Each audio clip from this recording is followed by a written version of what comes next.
Shrah li sadri wa yassir li amri wahlul 'uqdatam min lisani yafqahu qawli. Amma ba'du. Ingkang kula hormati para jamaah, terkhusus takmir masjid niki nggih. Musala nggih. Masjid Al-Hidayah, dan pada umumnya juga para jamaah yang juga saya hormati. Alhamdulillah pada malam hari ini kita semuanya oleh Allah Ta'ala ditakdirkan untuk bisa berkumpul bersama di dalam majelis yang harus kita yakini di sini adalah penuh keberkahan. Juga alhamdulillah pada malam hari ini kita patut bersyukur pada Allah Ta'ala diberikan sehat walafiat, sehingga meskipun kita mungkin prinsip kita di sini adalah tidak pernah menyerah, tidak pernah yang namanya di situ untuk menyerah dalam thalabul ilm, mencari ilmu. Bahkan pun juga dikatakan mencari ilmu itu tidak ada batasannya. Minal mahdi ilal lahdi, utlubul ilma minal mahdi ilal lahdi. Carilah ilmu itu dimulai dari kamu itu dalam gendongan ibunya, ibu kamu, sampai ke liang lahat, sampai mati. Juga pada malam hari ini Al-Fakir mengucapkan minta maaf yang sebesar-besarnya karena di sini kami kurang komunikasi. Dikira jadwalnya Abi itu ada di Karangwingko, saya lari ke Karangwingko tadi itu. Ternyata sama takmirnya tidak di sini waktunya, 2 minggu di sini. Saya telepon istri saya. Ternyata ada di sini gitu. Mohon maaf ya, mohon maaf yang sudah senjan. Salah jadwal. Gibon, monggo kita mulai pengajian kali ini mengawali dengan bacaan suratul Fatihah. Kita hadiahkan kepada almarhum dan almarhumah Jamaah Masjid Al-Hidayah, ini Pak Tiari, Bu Dening saya, Pak Siro Kasturi, Pak Haji Umar Faruk, Pak Khalil Fauzi, Bapak Warsito, Bapak Abdul Qadir, Pak Fathul, Pak Haji Abdul Wahid, Pak Kiai Miskat, Pak Ustadz Muslik, Pak Sumarjo, Ibu Hanifah, Ibu Hajah Nini Asri Ningsih, Ibu Mati, Mbak Lilik Suryanti, Bapak Mustajab, Bapak Satumar, Bapak Haji Sumenarto, Ibu Sudarmi, usul ilmu furu'ihim, khususan ila sahibil musannif al-jawahir al-lu'liyah al-allama Muhammad bin Abdullah al-Girdani, wa ila ruhi sahibul musannif arba'in nawawi al-syekh an-Nawawi, Imam Nawawi, sulihim wa furuhim, jami'i masyayikhina. Anna Allah ya'li darajatin fil jannah, anna Allah yatawashsham bi rahmati wa nufirah. Syawli lailana wa lahumul fatihah. A'udzu billahi minasyaitonir rajim. Bismillahirrahmanirrahim. Alhamdulillahi rabbil alamin, arrahmanir rahim, maliki yaumiddin. Iyyaka na'budu wa iyyaka nasta'in. Ihdinas siratal mustaqim. Siratal ladzina an'amta 'alaihim ghairil maghdubi 'alaihim waladdallin. Amin. Qala al-musannifu rahimahullahu ta'ala wa nafa'ana bihi wa bi'ulumihi fid dharain. Amin. Bismillahirrahmanirrahim. Al-haditsus tsalits wal 'ishruna. Hadis yang nomor 23. Ini saya bacakan dulu hadisnya, nanti keterangan. An Abi Malikin Al-Haris bin Asim Al-Ash'ari radhiyallahu anhu qala Rasulullah sallallahu alaihi wasallam, at-tuhuru syatrul iman, walhamdulillahi tamla'ul mizan, wa subhanallahi walhamdulillahi tamla'ani aw tamla'u ma bainas samawati wal ard, was salatu nurun, was sadaqatu burhanun, wasabru diya'un, wal qur'anu hujjatun laka aw alaika, kullun nasi yaudu faba'i'un nafsahu famu'tiquha aw mubiquha. hadis yang nomor 23 yang diriwayatkan oleh Imam Abi Malik Al-Harith bin Asim Al-Ash'ari. Beliau ini dikatakan punya nama yang namanya Ka'ab, dan Ka'ab ini yang masyhur. Beliau putra Ibnu Asim. Diriwayatkan di situ bukan Asim tapi Amir Al-Ash'ari, bernisbat kepada kabilah yang ada di Yaman. Itu adalah nama daripada perawi yang meriwayatkan hadis yang nomor 23. Bunyi hadisnya bagaimana? Qala Rasulullah. Abi Malik berkata, Rasulullah sallallahu alaihi wasallam bersabda, "At-tuhuru syatrul iman." At-tuhur itu adalah artinya bersesuci. Syatrul iman itu merupakan separuh keimanan. Maksudnya bagaimana? Di sini dijelaskan at-tuhur, suci dalam secara lughatan, secara bahasa, dan juga secara syar'i. Syaratnya.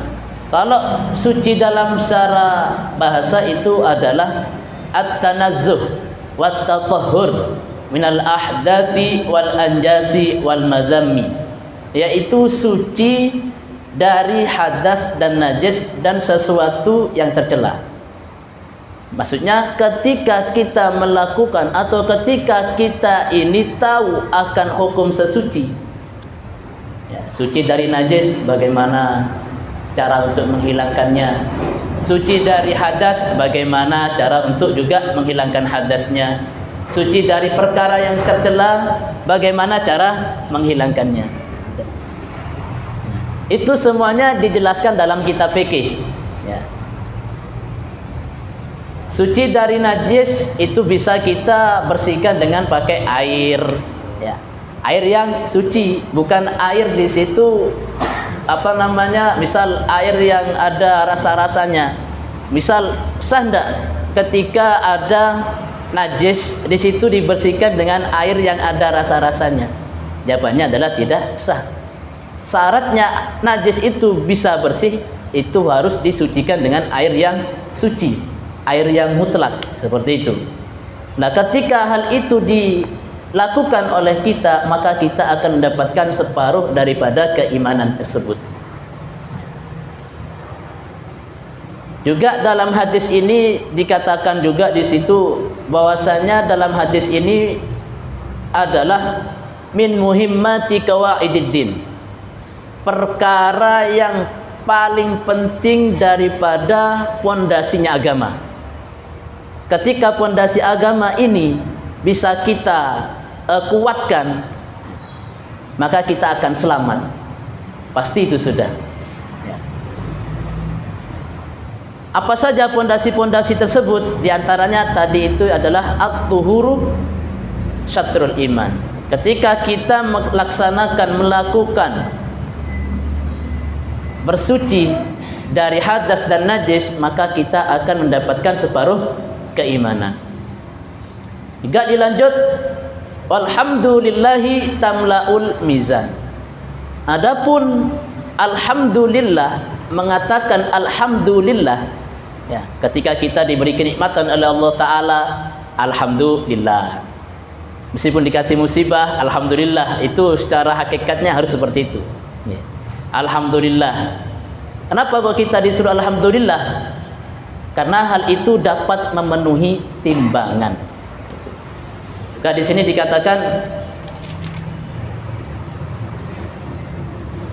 ini, anna thawabat talaffuz bima dzukira ma'astihdharil makna wal idhan lahu yamla'u kiffatal hasanat atau kaffatal hasanat min mizanil akhirah. Yang dimaksud dengan walhamdulillah tamla'ul mizan, mengatakan alhamdulillah itu dapat memenuhi timbangan, adalah ketika kita mendapatkan sebuah kenikmatan lalu kita menghadirkan di dalam hati kita. Maksudnya bagaimana? Kita diberikan mata oleh Allah Ta'ala, lalu kita mengatakan alhamdulillah, itu masih belum cukup, tapi harus digunakan dengan sebaiknya. Mata digunakan apa? Untuk melihat kebaikan. Kaki digunakan apa? Untuk berjalan menuju kebaikan.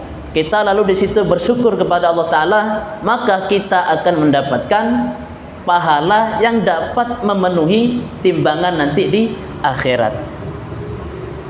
Juga diceritakan bagaimana sih timbangan tersebut di akhirat. Di situ diceritakan tujsamu wa tusawwarul hasanat bisuwarin hasanatin nuraniyatin wa tutrahu fil kaffatil yumna. Digambarkan, dibentuk timbangan itu atau kebaikan-kebaikan itu digambarkan dengan gambaran yang bagus yang sebangsa nuraniyah, lalu dilemparkan di dalam piringan tangan kanan di mizan itu. Maksudnya ketika kita mendapatkan kebaikan, lalu kita mensyukuri nikmat dengan cara yang tadi itu, maka kebaikan-kebaikan tadi itu digambarkan oleh Allah Ta'ala dengan bentuk yang bagus, kemudian itu ditaruh di timbangan kanan, sehingga tamla'ul mizan, sehingga kebaikan-kebaikan tadi itu dapat memenuhi mizan. Nah, ketika timbangan kebaikan itu dapat memenuhi mizan, timbangan, apa amal kebaikan tadi itu memenuhi timbangan, apa yang terjadi?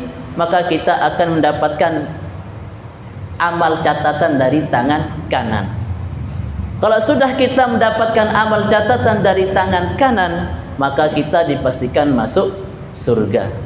Itu janji Allah. Ya. Terus juga dikatakan di sini dilanjutkan wa subhanallahi walhamdulillahi tamla'ani au tamla'u ma bainas samawati wal ardh. Kita baca subhanallah walhamdulillah, maka kedua-duanya itu selain memenuhi timbangan, juga pahalanya itu memenuhi antara langit dan bumi. Sungguh sangatlah besar. Artinya makanya dikatakan tadi itu hadis ini adalah hadis yang begitu besar, yang sehingga dari kebesarannya itu harus kita laksanakan, harus kita amalkan gitu. Meskipun lafadznya itu adalah remeh menurut kita, tapi itu sangatlah agung manfaatnya. Subhanallah walhamdulillah tamla'ani au tamla'u ma bainas sama'i wal ardh. Membaca subhanallah walhamdulillah itu dapat memenuhi kebagusan sesuatu yang berada di antara langit dan bumi. Seperti itu. Juga dikatakan di sini wal makna anna kullan min subhanallahi walhamdulillah yamla'u ma bainas sama'i wal ardh wa yahtamilu annahuma yamla'ani dzalika ma'an. Maksudnya bagaimana memenuhi itu? Bahasanya setiap perkataan daripada subhanallah walhamdulillah itu dapat memenuhi kebaikan yang di antara bumi dan langit. Maksudnya pahalanya gitu. Pahalanya kalau orang itu membaca subhanallah, maka dia akan di situ mendapatkan kebaikan yang besarnya di antara langit dan bumi. Juga dikatakan man qala subhanallahi falahu asyru hasanat. Orang yang membaca subhanallah maka dia akan mendapatkan 10 kebagusan. Wa man qala la ilaha illallah falahu isruna hasanatan. Orang yang di situ membaca la ilaha illallah maka dia akan mendapatkan 20 kebaikan. Kalau dia membaca alhamdulillah maka ditulis baginya 30 kebaikan. Maka kita ketika sholat pasti tidak luput membaca ini. Bahkan pun juga guru-guru kita, ulama-ulama kita menyarankan kenapa setelah sholat itu harus kita ada zikiran dulu, harus wiritan dulu. Ya karena faedahnya ini. Kita punya nabi yang di situ nabi kita memberikan hal yang luar biasa kepada umatnya. Mungkin tidak terasa pahala di dunia, tapi terasanya nanti ketika kita di akhirat.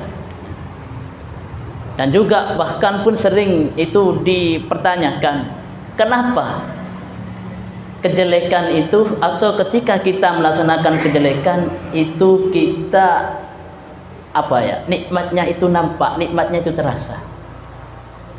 Kenapa? Kalau kita melakukan kebaikan, kenapa nikmatnya itu tidak langsung terasa?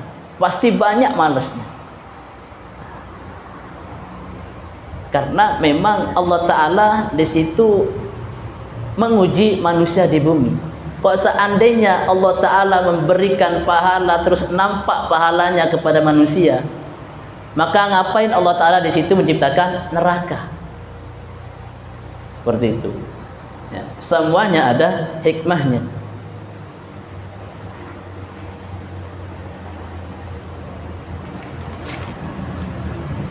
Lalu di situ juga ulama mengajarkan kenapa ada wiridan, ya karena ini. Setelah setelah salat astaghfirullahalazim, astaghfirullahalazim, alladzi la ilaha illa huwal hayyul qayyum wa atubu ilaihi, atau astaghfirullahalazim li wa liwalidayya min ashabil huquqil wajibati 'alayya, kan gitu. Ya. Juga pernah saya itu mendengar dawuhnya guru saya, kenapa kita selesai sholat itu harus wiridan dulu. Yang dibacakan wiridannya adalah astagfirullah. Gitu. Karena sejatinya sholat kita ini masih belum tentu diterima. Bisa jadi ada hal-hal yang dapat membatalkan sholat kita, sehingga di situ kita selesai sholat langsung baca astagfirullah. Terus dilanjut dengan baca la ilaha illallah la syarikalah, dilanjut dengan baca subhanallah subhanallah subhanallah subhanallah. Semuanya itu untuk kita semua. Makanya juga dijelaskan di hadis yang lain itu bahwasannya kemanfaatan kalian, dawuhnya Allah Ta'ala ini di dalam diskusinya, kemanfaatannya kalian itu tidak berpengaruh sama sekali kepada aku, kata Allah Ta'ala. Apapun itu mungkin, atau bahayanya kalian, atau ketika kalian memberikan bahaya kepada Allah Ta'ala atau melakukan maksiat kepada Allah Ta'ala, tidak sedikit pun mengurangi daripada rasa daripada kemuliaan Allah Ta'ala itu. Maka semuanya yang kita lakukan ini untuk kita, bukan untuk Allah Ta'ala. In ahsantum ahsantum falaha, kan itunya. Apa tadi itu lupa saya. In ahsantum ahsantum, apabila kalian melaksanakan kebaikan, maka kebaikan itulah yang kalian dapatkan. Gitu. Jikalau kalian melakukan kejelekan, maka kejelekan itu juga yang kalian dapatkan. Dan juga Allah Ta'ala menciptakan manusia, ya, itu tujuannya hanya untuk beribadah. Bagaimana cara kita beribadah? Maka kuatkanlah pondasi-pondasi daripada agama ini. Berupa apa? Tadi itu at-tahuru syatrul iman. Kita di situ disuruh untuk harus tahu suci, harus mengetahui mana itu najis, mana itu tidak najis. Ketika kita tahu, maka kita akan sah beribadah kepada Allah Ta'ala. Maka dari sini bisa kita simpulkan, tidak ada orang di zaman sekarang itu tidak mengetahui ilmu. Pasti semuanya mengetahui ilmu. Tinggal bagaimana caranya dia ingin mendapatkan ilmu. Nah, ini yang bikin repot untuk kita di zaman ini. Karena kita di situ, kenapa repot kita menimba ilmu agama? Karena faktor yang pertama, mungkin yang pertama ini adalah rasa malas kita. Allah Ta'ala menyuruh para hambanya untuk di situ beribadah, tapi pada kenyataannya kita tidak tahu cara ibadah. Nah, ketika kita tidak tahu cara ibadah, masa yang disalahkan Allah Ta'ala? Ya tidak. Yang harus kita salahkan adalah kita sendiri. Kenapa kita kok tidak tahu akan ibadah pada Allah Ta'ala? Sehingga dari ketidaktahuan itulah, atau rasa ceroboh kita itulah, sehingga kita disiksa oleh Allah Ta'ala. Rawuh monggo dilanjutaken nggih. Nawi niki napa namine? Niki kula sakjane niku teng mriki napa nggih? Lek nerangaken niku kados teng kelas-kelas. Boten napa namine istilahne niku boten kados merasa babi lah ngoten nggih. Dan mriki kula biasa teng kelas ngeten. Sehingga ketika ada keterangan yang mungkin di situ kurang dalam pengertiannya para panjenengan niki, nggih niki asline saking kula niki cuma nyampaikan untuk jenengan ngerti napa boten niku urusane pangeran ngoten mawon. Nggih. Monggo dilanjutaken ngalap barokah saking hadis niki. Nggih. Terus dilanjutaken teng mriku was-shalatu nurun. Pondasi yang harus kita kuatkan adalah salat. Ya. Selain kita bersesuci, kita di situ juga harus tahu akan salat. Was-shalatu nurun. Salat itu adalah cahaya. Maksudnya salat itu adalah cahaya bagaimana? Ketika kita tahu suci lalu kita salat, sering salat wajib sering kita lakukan. Ya. Terus apalagi ditambah dengan salat sunnah kita lakukan. Maka kita seakan-akan di situ wajah kita itu ada sinarnya. Contoh kecil ya. Coba kalau kita melihat ulama-ulama kita, para habaib, para kiai sing temriku jalane lurus. Pasti lek ningali niku ngrasa adem. Pasti lek ningali niku ngrasa wajah niku wonten cahayane. Niki sepengamatan kula kados ngoten. Kranten napa? Kranten beliau-beliau niku sing pertama nggih cakang ibadah. Cakang nirakatine. Nirakati anak putune. Nirakati jamaah. Nirakati santrine. Sehingga dari beliau itu gemar untuk beribadah, oleh Allah Ta'ala dikasih keistimewaan yang berupa wajahnya bersinar. Pasti itu sudah ya. Makanya di sini jelaskan was-shalatu nurun. Bahkan juga man shalla bil laili, orang yang itu sering sholat di waktu malam hari, hasuna wajhuhu bin nahari, maka wajah di siang harinya dia itu menjadi bagus. Artinya uang sing temriku sering sholat dalu, pasti wajah ketika di siang harinya, di besok harinya menjadi cerah. Seperti itu. Gak ono rasa pakai belas. Beda dengan kita. Kita punya utang saja sedikit semisal, susah ya. Bagaimana nyarinya, bagaimana gininya ya. Akhirnya tidak nemu utang lagi untuk bayar utang yang satunya. Utang numpuk utangnya salah dhewe ndak jaluk nang pangeran. Akhirnya mbek pangeran ndek kapakno ya tambah ndek ruwetno. Sing paling apik niku nggih langsung nedhi teng pangeran.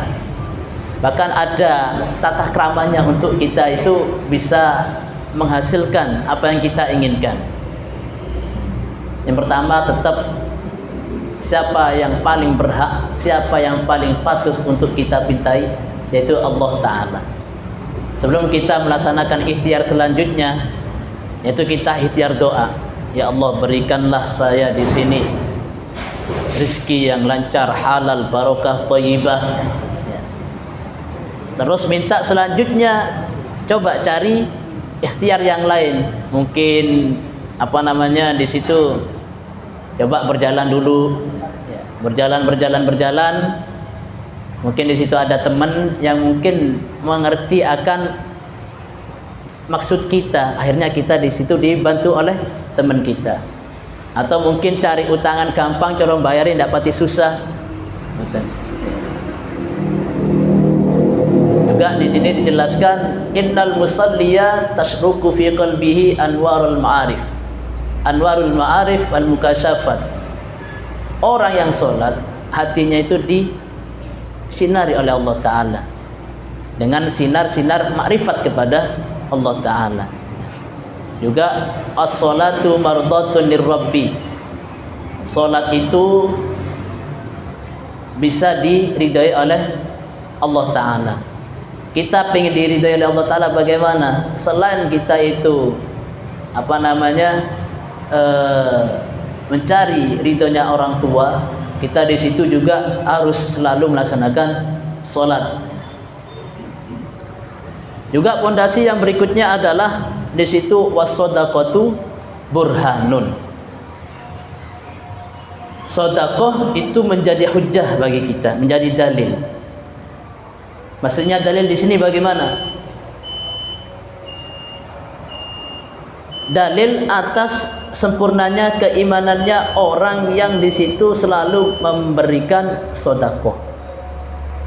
Bahkan pun dikatakan, wong niku lek sering sedekah, besok di hari kiamat dia itu akan ditandai, dicaplah, ditandai dengan tanda yang itu pasti malaikat mengenalnya. Oh, iki wong iki sering sedekah, wis tak usah dihisab dhisik, wis langsung mlebokno swarga. Ngoten. Wong iki ahli sedekah, wis langsung wis mlebu.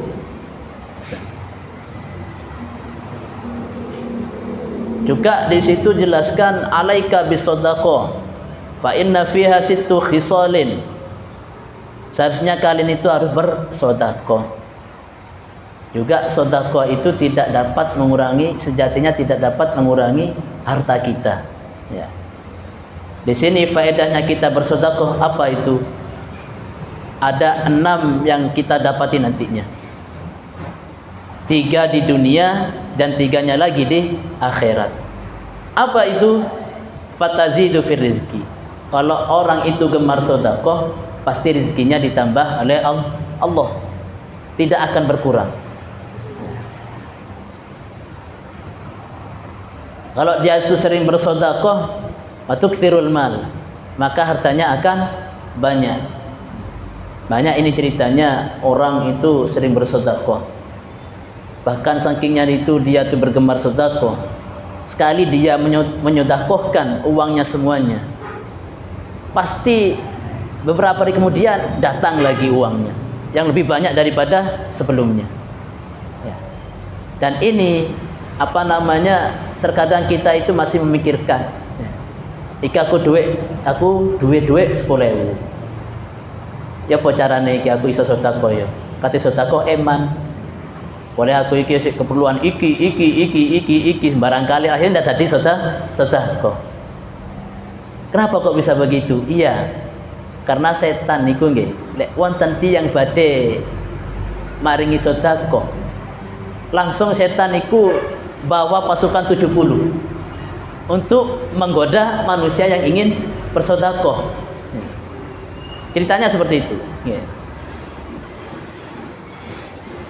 Juga di situ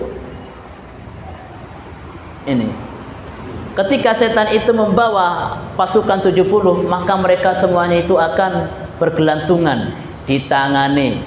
Setan iku reken wis bagi pasukan nisan. Awakmu ono ndek tangane wong iki, awakmu ono ndek sikile wong iki, awakmu ono ndek atine wong iki. Ya apa sekirane wong iki ndak oleh sedekah.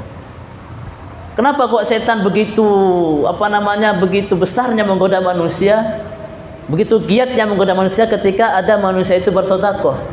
Karena inna iblis wa junudahu lam yafrahu bi syai'in kafarahihim bisalasah. Karena sejatinya iblis dan pasukannya itu tidak suka kalau ada orang itu bersedekah. Ketika orang itu bersedekah, maka pahalanya tadi itu sudah, maka dia akan menjadi bukti atau dia akan di situ ditandai oleh Allah Ta'ala, langsung di situ masuk surga. Sedangkan iblis itu tidak mau kalau ada manusia itu seenaknya sendiri masuk surga, begitu. Ya. Terus juga dilanjutkan, ya, was-sabru diyaun.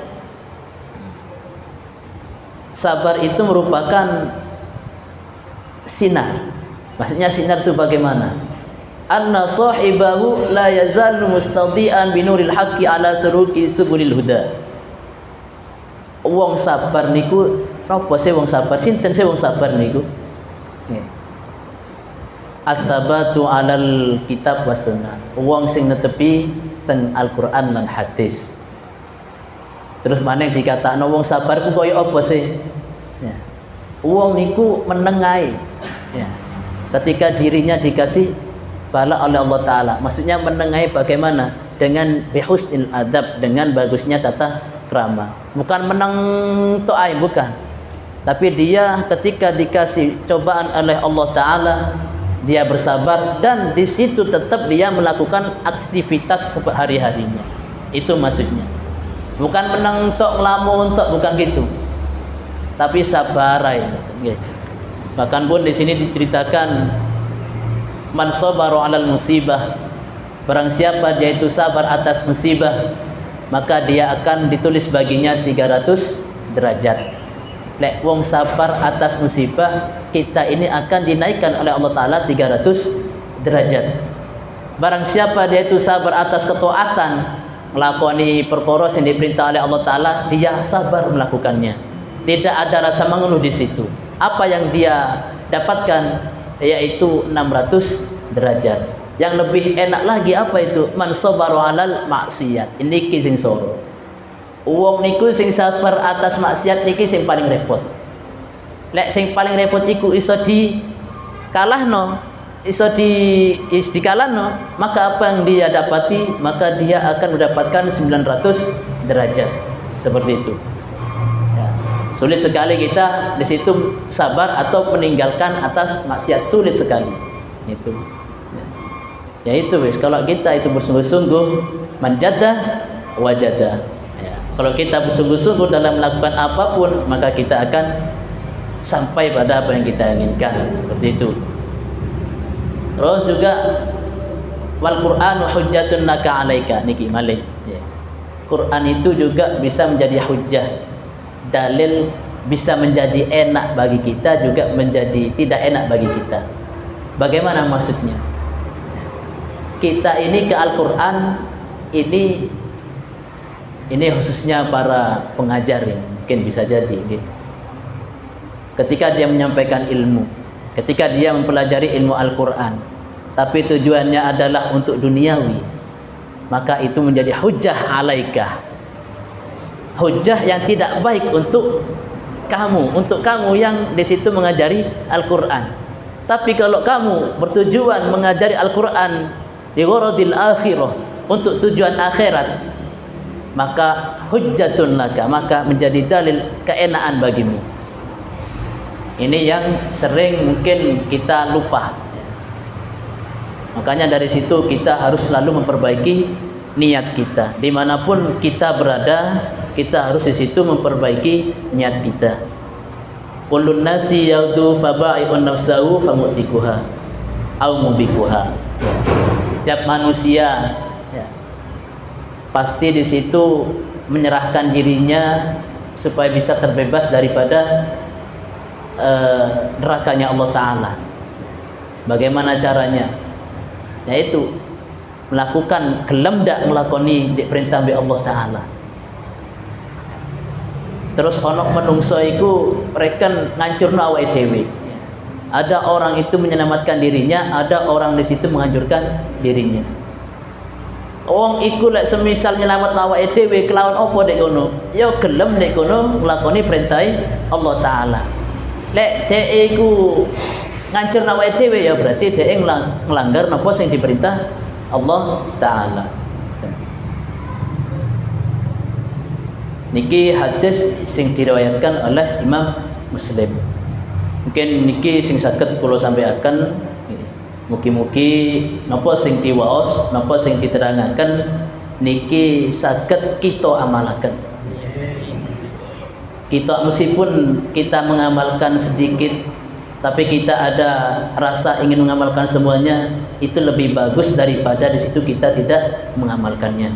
Dan mudah-mudahan di sini kita mendapatkan rahmat Allah Ta'ala, maghfirah Allah Ta'ala, dan semoga anak cucu kita semoga di situ terjaga dari segala penyimpangan dalam agama, dalam penyimpangan maksiat, semoga terjaga dan semoga semuanya mendapatkan ridhonya Allah Ta'ala.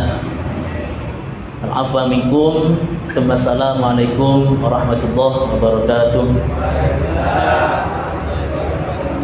Bismillahirrahmanirrahim. Alhamdulillahirabbil alamin. Allahumma shalli wa sallim ala sayyidina Muhammadin wa ala alihi wa sahbihi ajma'in. Rabbana anfa'na bima 'allamtana rabbi 'allimna alladhi yanfa'una rabbi faqihna wa faqih lana wa qarabati lana fi dinna. Allahumma iftah alaina futuhal arifin waj'alna khalisatan wajhil karim.